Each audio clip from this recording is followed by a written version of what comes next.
Estimados irmãos e irmãs, nossa mensagem para este domingo de Páscoa está registrado no texto de Marcos, capítulo 16, e queremos destacar o versículo 6, que diz: Ele, porém, lhes disse: Não vos atemorizeis.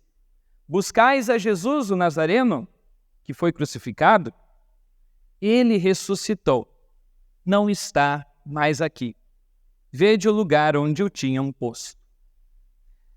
Até aqui, nós queremos, neste momento, então, meditar na sua palavra e que Deus Espírito Santo, assim, nos ilumine neste momento. Amém. Deixe sentar.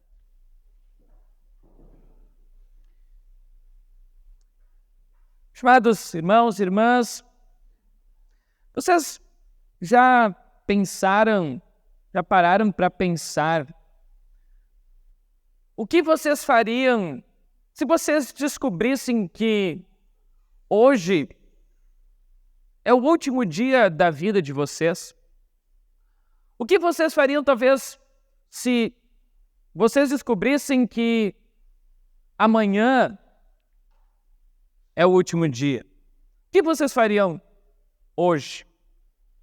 Vocês já pararam para pensar neste assunto? Quais coisas vocês dariam, talvez, prioridade se vocês soubessem que amanhã vocês não estariam mais aqui neste mundo? O que vocês fariam agora? Talvez vocês estão pensando no seguinte: talvez eu aproveitaria para dar um abraço naqueles que eu amo. Talvez eu faria alguma loucura, talvez algo que eu nunca tinha pensado.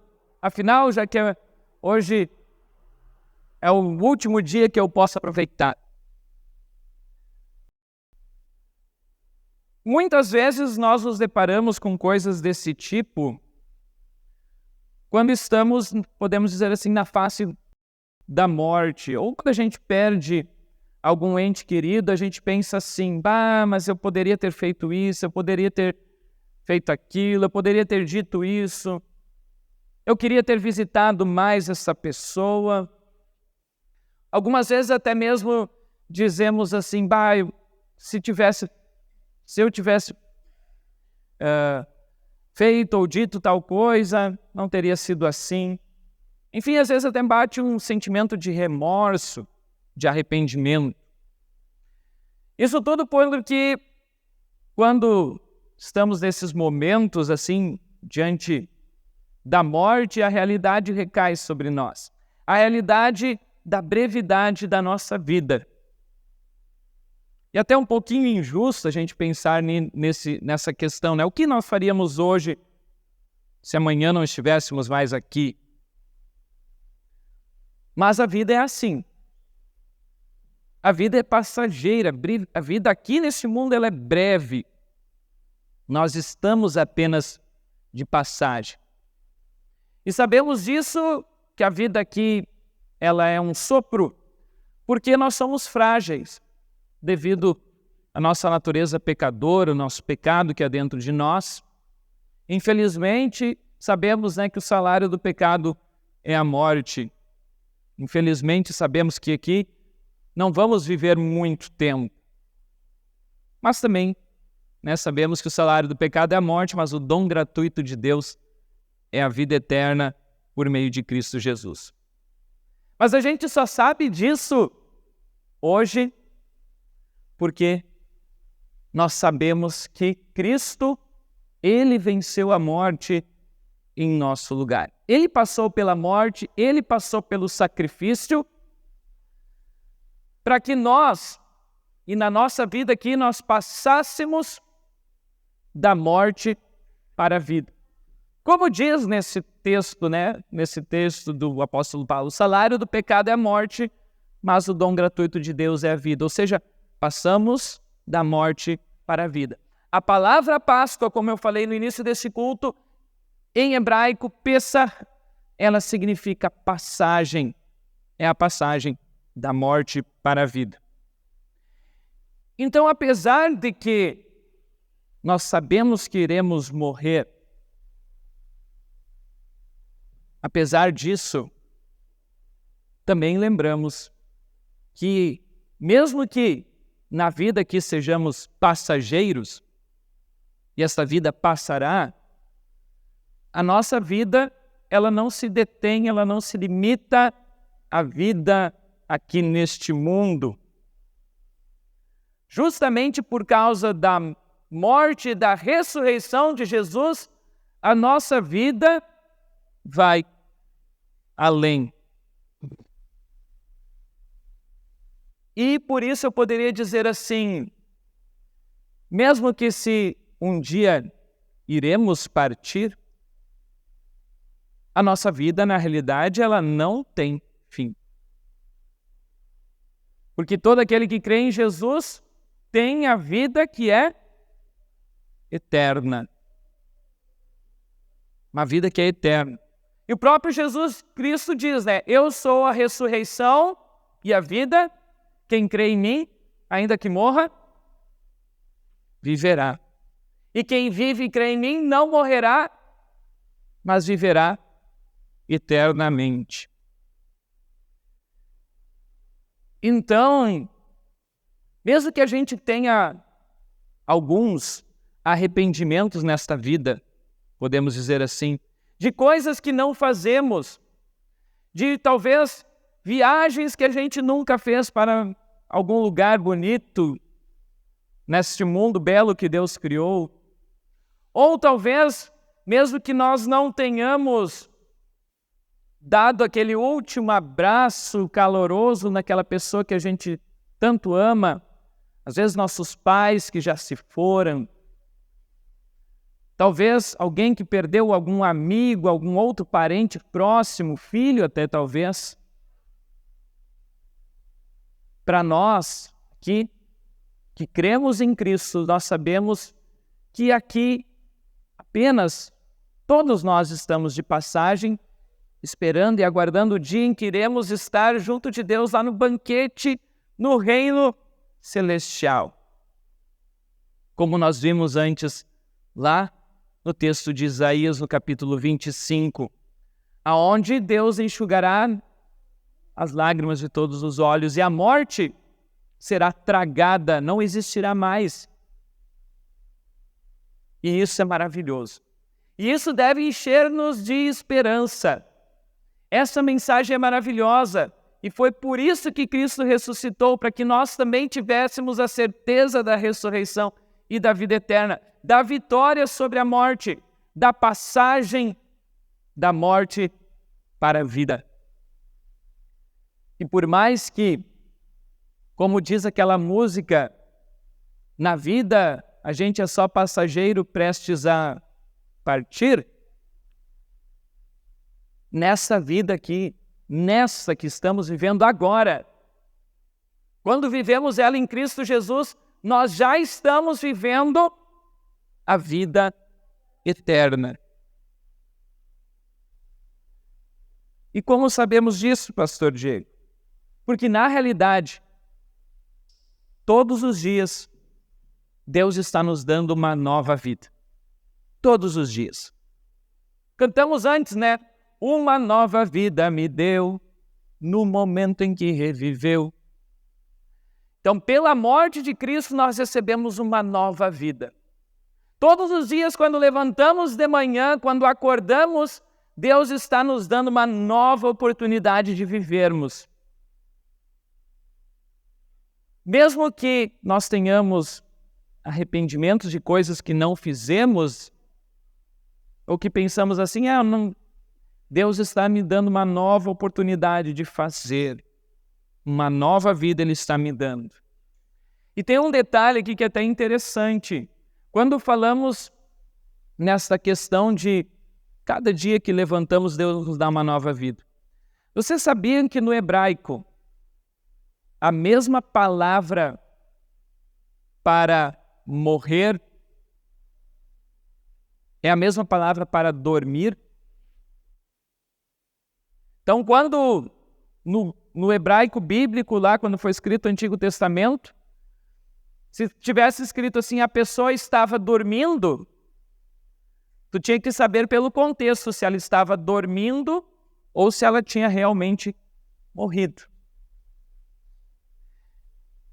Até tem um texto no qual Jesus diz, né? Eles chegam, eu não lembro exatamente agora qual episódio, mas Jesus diz assim, ela está apenas dormindo. Que a criança está apenas dormindo.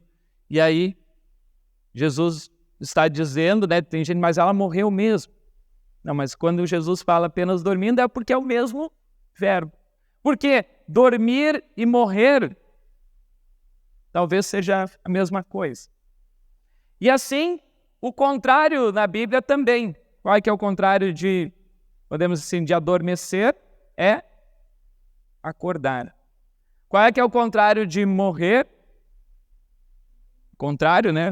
Podemos dizer assim. Ele morreu, ele ressuscitou ou reviveu. Então, cada dia que levantamos, que acordamos, nós estamos ressuscitando para uma nova vida. E até mesmo nós usamos esse eufemismo, não sei se é essa figura de linguagem, no português, né, para dizer assim, aquela pessoa dormiu eternamente. Né? Ou aquela pessoa está dormindo, na realidade a gente está dizendo que aquela pessoa faleceu. E que um dia ela abrirá os olhos no reino celestial, ela está ressuscitando, ela está acordando do seu sono, né, para a vida eterna. O que isso significa também para nós hoje na nossa vida? Que nós também, diariamente nós morremos. Morremos um pouco. Morremos por causa do pecado, morremos por causa das coisas erradas que fizemos, e por isso precisamos sempre, toda noite, descansar, dormir, para que aquilo que fizemos de errado, os nossos pecados, sejam apagados. E novamente um novo dia, uma nova oportunidade que Deus nos dá para recomeçar, para reviver, para viver novamente. Na realidade, a vida que nós estamos vivendo aqui, ela é passageira sim, porque esta vida carnal, ela tem um fim. Mas a vida verdadeira, que nós já vivemos hoje, porque temos essa vida em união com Cristo Jesus, no dia em que nós somos batizados. Como o apóstolo Paulo fala lá em Romanos, no capítulo 6, né? Que quando nós fomos batizados pela morte de Cristo, nós também com Ele morremos. Mas assim como Cristo ressuscitou, nós também ressuscitamos. Para viver em novidade de vida. Para vivermos uma vida nova. Já aqui, neste mundo, agora. E depois de nossa mensagem, nós iremos cantar o hino Porque Ele Vive. Porque Ele vive, eu posso crer no amanhã. Porque Ele vive, temor não há. Ou seja, porque Cristo vive, eu não preciso temer o amanhã. Eu não preciso ter medo do amanhã, mas eu posso com alegria, com esperança, saber que o amanhã é sim uma oportunidade que Deus me dá para reviver, para continuar vivendo e vivendo já a eternidade neste mundo. Como o anjo disse para as mulheres ali no túmulo, não tenham medo, não vos atemorizeis, porque Jesus não está morto. Ele ressuscitou, Ele não está mais aqui. Então, por isso, a gente também não precisa ter medo, ter dúvidas, temores, receios. Porque se Cristo vive, nós também viveremos. Nós também não precisamos ficar angustiados devido a problemas, a aflições do tempo presente. Porque sabemos que amanhã ou depois, as aflições que hoje nós temos, um dia elas vão passar, elas vão terminar. Assim como a Páscoa. A Páscoa nos lembra isso. A Páscoa lembra a passagem das coisas. Lembra que nós passamos da morte para a vida. Lembra que nós passamos do sofrimento, da dor, das perdas, do luto, da lágrima, para a alegria, para a vida, para o perdão, para a salvação, para a vida eterna. Isso é maravilhoso. A boa notícia da Páscoa, da passagem de Cristo da morte para a vida, nos lembra que Cristo está nos libertando dos erros, do pecado, das coisas que ficam para trás e nos dando uma oportunidade de revivermos junto com Ele, já aqui nesse mundo, e nos preparando para a glória eterna, para o reino celestial, como vimos também antes, então, lá no texto de Isaías. Num banquete maravilhoso que Deus está preparando para todos. E para finalizar, então, eu faço novamente a pergunta. Se vocês tivessem alguma coisa que vocês ainda quisessem fazer, ainda hoje, se soubessem que amanhã não estariam mais aqui, eu digo, a única coisa que a gente tem que se arrepender de não ter feito, e como diz o texto, aquele ditado, né? Se arrependimento matasse, a única coisa que mata realmente e que nos tira da eternidade, e a gente tem que pensar assim, é o não crer. Isso sim. Esse a gente tem que sempre estar, pensando nisso, no nosso crer. Porque Jesus disse, eu sou a ressurreição e a vida, quem crê em mim tem a vida eterna. E disso a gente não pode querer se arrepender de não crer, porque devemos crer para ter a vida eterna, para ter acesso àquilo que Cristo conquistou por nós lá na cruz. E que essa mensagem do crer não seja também somente para nós. E também, por isso eu diria, se hoje fosse o último dia, ou o penúltimo dia da vida de vocês, a gente poderia dizer assim, o que a gente tem que fazer? É continuar firme nesta fé, firme no crer em Deus. E também, se a gente puder ajudar ainda mais, levando essa palavra para outras pessoas, para aqueles que ainda não creem. Porque essa mensagem é importante. Essa mensagem nos dá esperança e deve fazer com que outras pessoas também tenham esperança. Em 1 Coríntios 15, o apóstolo Paulo diz assim, se a nossa esperança se limita apenas a este mundo, nós somos as pessoas mais infelizes. Mas a nossa esperança está em Cristo, que ressuscitou. E por isso nós podemos viver na certeza da eternidade, na certeza da vida eterna lá no céu. Que Deus assim abençoe, para que a gente possa viver unido a Cristo, pela fé, com a esperança da mensagem que Ele nos traz na Páscoa, passando da morte para a vida. E assim também nós, passando da morte, dos caminhos, das coisas erradas, para a eternidade, para as coisas boas que Deus está preparando para nós lá no céu. Deus assim nos abençoe nesta fé, em Cristo Jesus, o ressurreto. Amém. Muito bem, querido irmão, já que você chegou até este ponto da mensagem, eu peço que você não se esqueça aqui embaixo de deixar um comentário dizendo aquilo que você achou desta mensagem. Também não se esqueça de deixar um joinha, se inscrever no canal. E o mais importante, eu peço que você compartilhe essa mensagem se você gostou, para que a palavra de Deus chegue a cada vez mais lares, cada vez mais pessoas também venham conhecer o grande amor que Deus tem por cada um de nós. Tenham todos uma ótima semana.